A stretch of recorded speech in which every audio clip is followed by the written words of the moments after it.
O Senhor esteja convosco. Ele está no meio de nós. Proclamação do Evangelho de Jesus Cristo segundo João. Glória a vós, Senhor.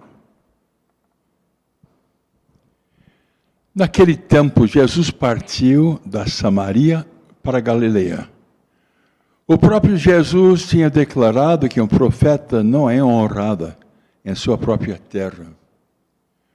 Quando então chegou a Galileia, os judeus receberam-no bem, porque tinha visto tudo o que Jesus havia feito em Jerusalém durante a festa, pois também eles tinham ido à festa. Assim, Jesus voltou para Caná da Galileia, onde havia transformado a água em vinho. Havia em Cafarnaum um funcionário do rei que tinha um filho doente. Ouvindo dizer que Jesus tinha vindo da Judeia para a Galileia, ele saiu ao seu encontro e pediu-lhe que fosse a Cafarnaum curar seu filho, que estava morrendo. Jesus disse-lhe: se não virdes sinais e prodígios, não acreditais. O funcionário do rei disse: Senhor, desce antes que meu filho morra. Jesus lhe disse: podes ir, teu filho está vivo. O homem acreditou na palavra de Jesus e foi embora. Enquanto descia para Cafarnaum, seus empregados foram ao seu encontro, dizendo que seu filho estava vivo. O funcionário perguntou a que horas o menino tinha melhorado. Eles responderam: a febre desapareceu ontem, pela 1h. O pai verificou que tinha sido exatamente na mesma hora que Jesus lhe havia dito: o teu filho está vivo. Então ele abraçou a fé, juntamente com toda a sua família. Este foi o segundo sinal de Jesus. Realizou-o quando voltou da Judeia para a Galileia. Essas são as palavras de salvação. Glória a vós, Senhor.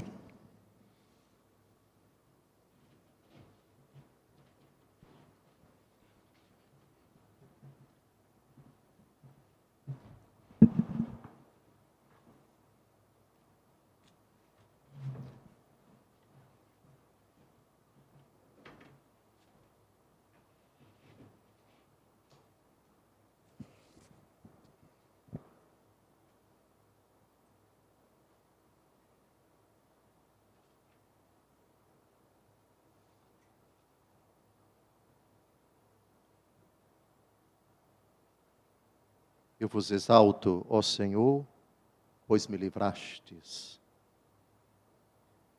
Não deixastes rir de mim meus inimigos, tirastes minha vida dos abismos e me salvastes quando estava já morrendo. Como nunca e de forma incomparável, esta profecia do Salmo 29 se aplica ao mistério da encarnação, com o qual Deus, este foi o tema do Evangelho de ontem, tanto amou o mundo, que enviou o seu Filho para que todo o que nele crê não pereça, mas tenha a vida eterna. Cristo Jesus estende sua mão misericordiosa para a humanidade que já estava morta, a humanidade que não tinha outro destino senão a condenação eterna. Tirastes minha alma do abismo.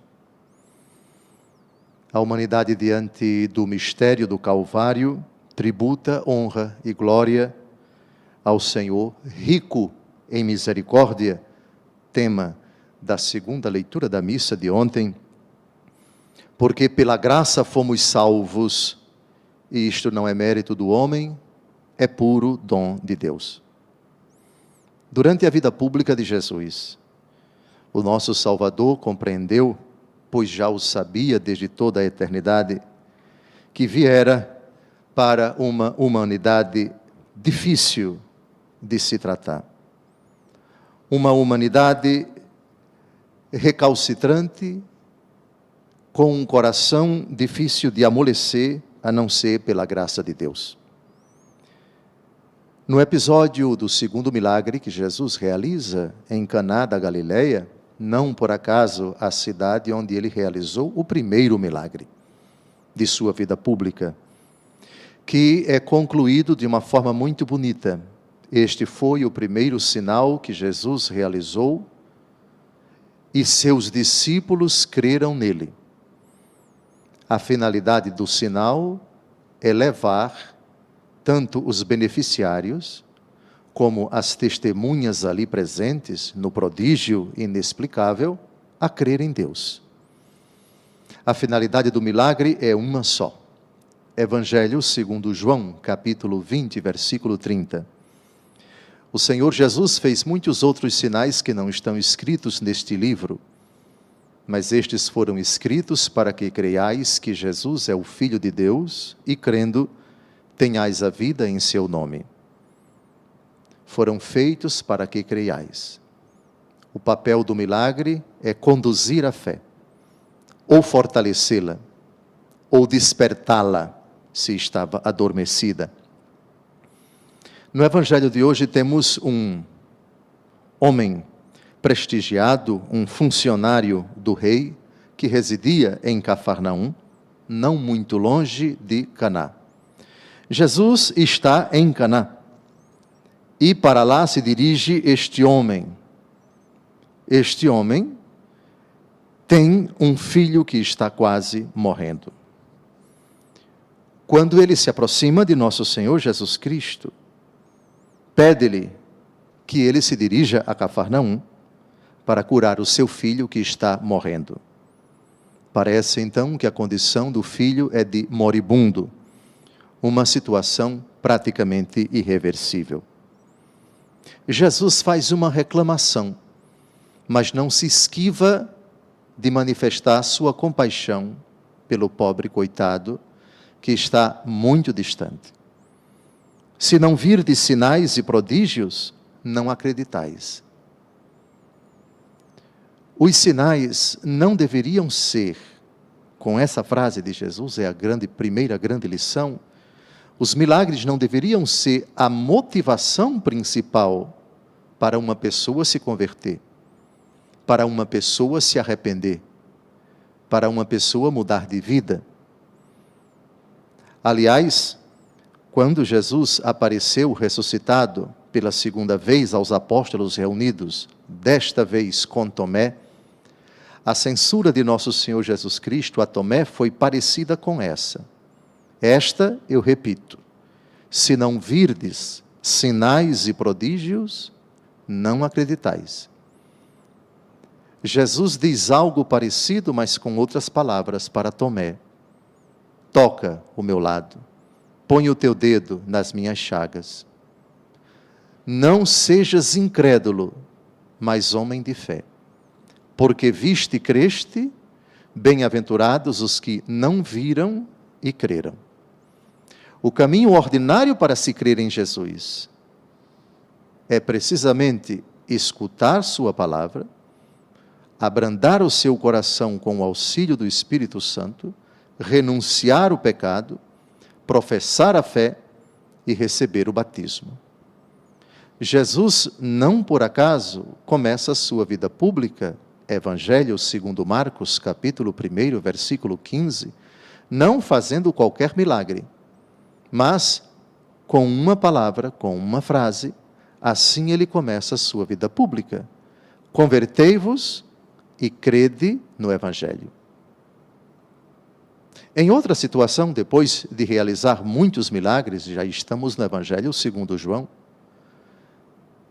os opositores de Jesus dizem: mestre, faze-nos um milagre. E Jesus diz: nenhum milagre será, nenhum sinal será dado a esta geração perversa, a não ser o sinal de Jonas. Jonas, que foi o profeta enviado por Deus para anunciar a mensagem de conversão para a cidade de Nínive. E ela toda se converteu. Amados, o lamento de Jesus é este: se não virdes sinais e prodígios, não acreditais. Assim, quem não acredita, parafraseando ao contrário a frase de Jesus a Tomé, esses são infelizes. Esses têm uma fé não suficientemente madura, porque o correto, o normal é: bem-aventurados os que não viram e creram. Todavia, Jesus é bom, Jesus é compassivo, Jesus é misericordioso. Transformastes o meu pranto em uma festa, e por isso, Senhor, eternamente hei de louvar-vos. Jesus conhece o nosso coração, e Jesus sabe perfeitamente quem tem uma fé madura, a ponto de não precisar de um milagre para permanecer na fé. Pessoas que, mesmo provadas, mesmo nas dificuldades, mesmo nas tentações, na falta de um milagre, continuam a acreditar, mesmo sem ver, mesmo sem enxergar, mesmo sem desfrutar de uma intervenção direta, imediata, extraordinária de Deus, continuam a acreditar. Creem mais do que nunca. Guardei a minha fé, mesmo dizendo: é demais o sofrimento em minha vida. Assim começa o Salmo 115. Todavia, nem todos têm esta estrutura, essa formação, esse alicerce, esse respaldo, esse substrato, que dispensa, a não ser em casos extraordinários, ao extremo, a intervenção dos milagres. Se não virdes sinais e prodígios, não acreditais. É curioso como o homem, o funcionário do rei, diz: Senhor, desce antes que meu filho morra. É como se ele nem levasse em conta o que Jesus diz. Ou talvez, implicitamente, isso queira dizer: sim, Senhor, aqui está diante de ti aquele que não tem uma fé tão madura, mas tem uma confiança no teu poder. Nessa hora extrema, para além da minha limitação, reconhecendo a minha fraqueza, a minha pequenez, a minha fé tão pequena, eu te imploro, antes que o meu filho morra, desce. Estamos na cidade de Caná. Vocês sabiam quantos quilômetros de Caná para Cafarnaum? Pelo menos entre 30 e 40 quilômetros. Jesus não vai a Cafarnaum, onde está o filho deste homem rico. Simplesmente diz: podes ir, teu filho está vivo. E aqui acontece uma conversão em dois momentos. O primeiro momento é este: o homem acreditou na palavra de Jesus e foi embora. Digamos que é o primeiro passo da conversão. Acreditar no poder de Jesus, na veracidade da palavra de Jesus. Isso é o princípio da conversão, mas ainda não é a conversão propriamente dita. Por que não? Porque enquanto ele volta para Cafarnaum, os seus funcionários vão ao encontro dele para dizer que o filho está vivo. O funcionário pergunta a que horas aconteceu a melhora do filho.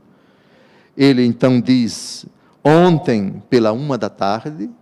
Isso quer dizer que aquele homem não voltou para Cafarnaum na mesma hora. Talvez aquele horário tenha sido altas horas da noite.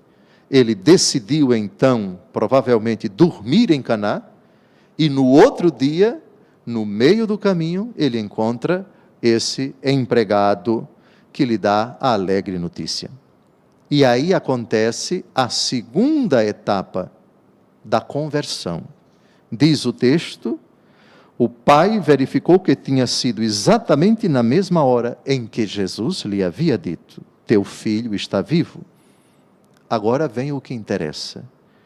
Ele abraçou a fé, juntamente com toda a sua família. Pronto. No dia anterior, acreditou na palavra de Jesus. No dia seguinte, abraçou a fé. O itinerário do paganismo para o cristianismo comporta precisamente isto. Acredito na veracidade do Evangelho. Acredito que Jesus é o Senhor. Acredito que esta é a verdade que leva à vida. Acredito que não há outro nome debaixo do céu pelo qual nós devamos ser salvos. Mas isto ainda não é propriamente dita a fé abraçada. Ele abraçou a fé juntamente com toda a sua família. Isso não deve causar espécie nenhuma para nós que vivemos no Ocidente e aprendemos, infelizmente, a separar a fé do pai da fé dos filhos, a fé da esposa da fé do esposo, a fé dos genitores da fé dos seus filhos.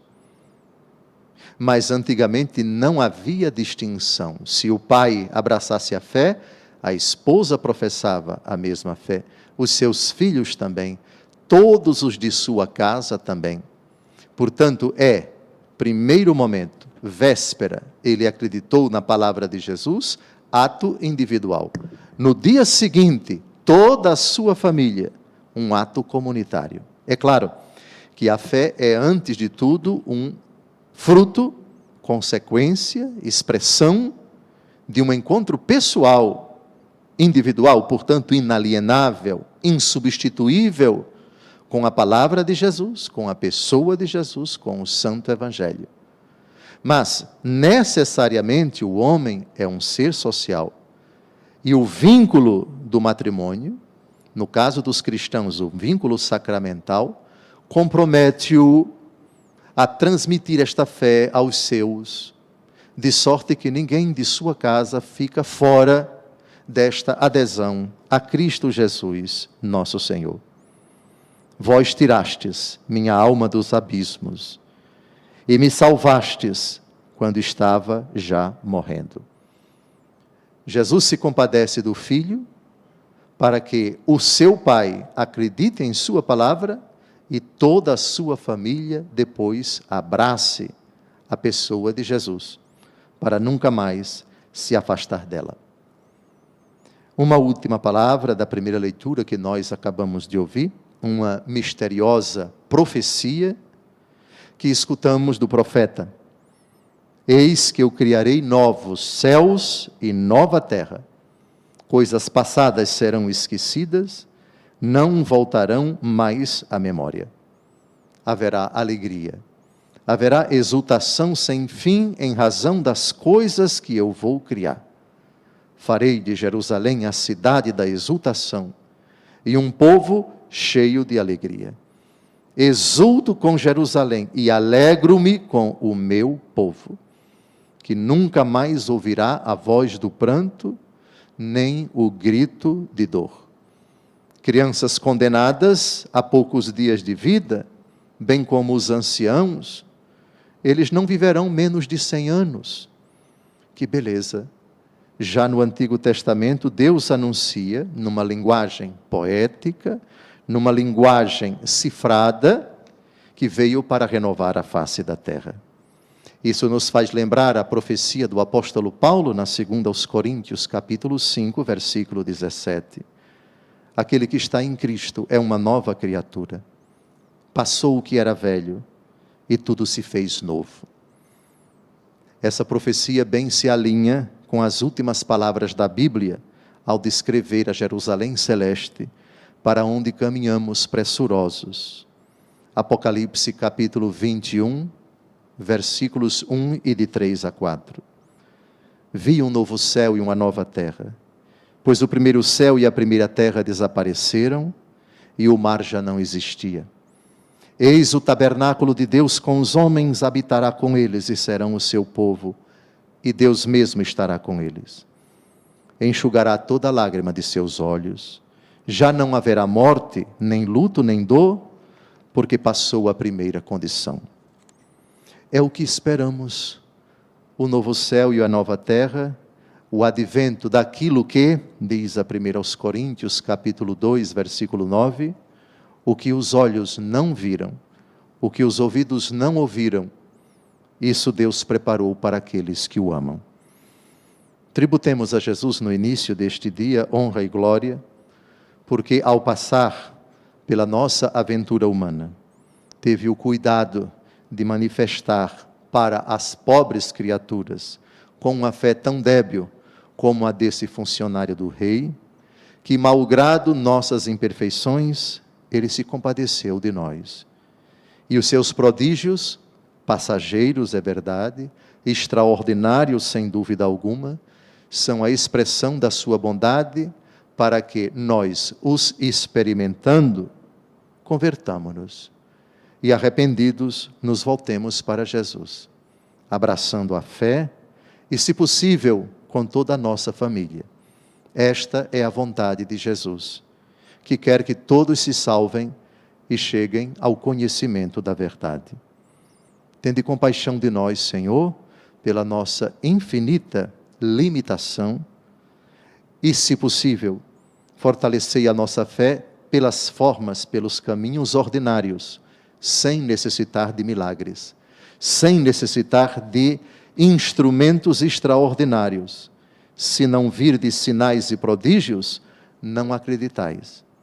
Todavia, para os corações bem fracos, sede compassivo e, se possível, enviai esses extraordinários meios, para que acreditemos, para que renunciemos à cegueira e à dureza de coração e abracemos a fé. Louvado seja nosso Senhor Jesus Cristo. Para sempre seja louvado.